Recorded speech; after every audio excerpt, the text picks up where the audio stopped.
সেটা আজকে কি বানাচ্ছিস? দেখ না ভাই, বাঙালি বলে আমাদের মাছ আর মাংস। তা মাছ আর মাংস সবাই তো বানায় কাঁচাবেলা। আমি আজকের বানানো মাংস আর বানানো মাছ। মাছটা অবশ্যই ভাজা হয় না, এটা রেসিপিটা আলাদা। টক টক রন্ধদেশে থাকি তো তো দেখুন আপনারা কেমন হয়। উফ বাবা, এই ধনেপাতাটা দেওয়ার পরে যা লাগবে না, একদম সেই স্বাদ। উফ, দেখুন বন্ধুরা, আমাদের মাছের সাম্বার হয়ে গেছে। এবার লাবানোর সময় দেখুন লাবানো। উফ, আহা হা হা, এটা কিন্তু মাছটা একদম ভাজা হয়নি, পুরো বয়েল, একদম প্রচুর প্রোটিন।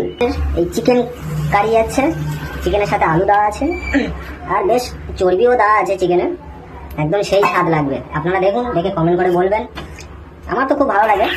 এবার আমি একদম গরম গরম ভাব উঠতেছে, সেই স্বাদ, সেই মাছ আর সেই মাংস পুরো একদম জমে যাবে। তার সঙ্গে একটু কাঁচা লঙ্কা নিয়ে নিই। ও, মেয়েকে খাবো না। আচ্ছা, মাছটা ভালো করে দেখা তো, ভাজা না কাঁচা? এই তো ভাজা ভাজা লাগতেছে, কিন্তু ওটা ভাজা নয়। গরম গরম ভাত আর তার সঙ্গে এই মাছের ঝোল, যা লাগবে না। ও, টক টক মতন। ও, জমে গেল। একটু মাংসের তরকারি দিই। ও, মাংস তরকারি পরে নিচ্ছি। ও, সেই 2 পিস আলু, একটু ঝোল, এই লেগ পিসটা। দেখি মাংসটা কেমন হচ্ছে। ও, সেই শান্তি, সেই শান্তি।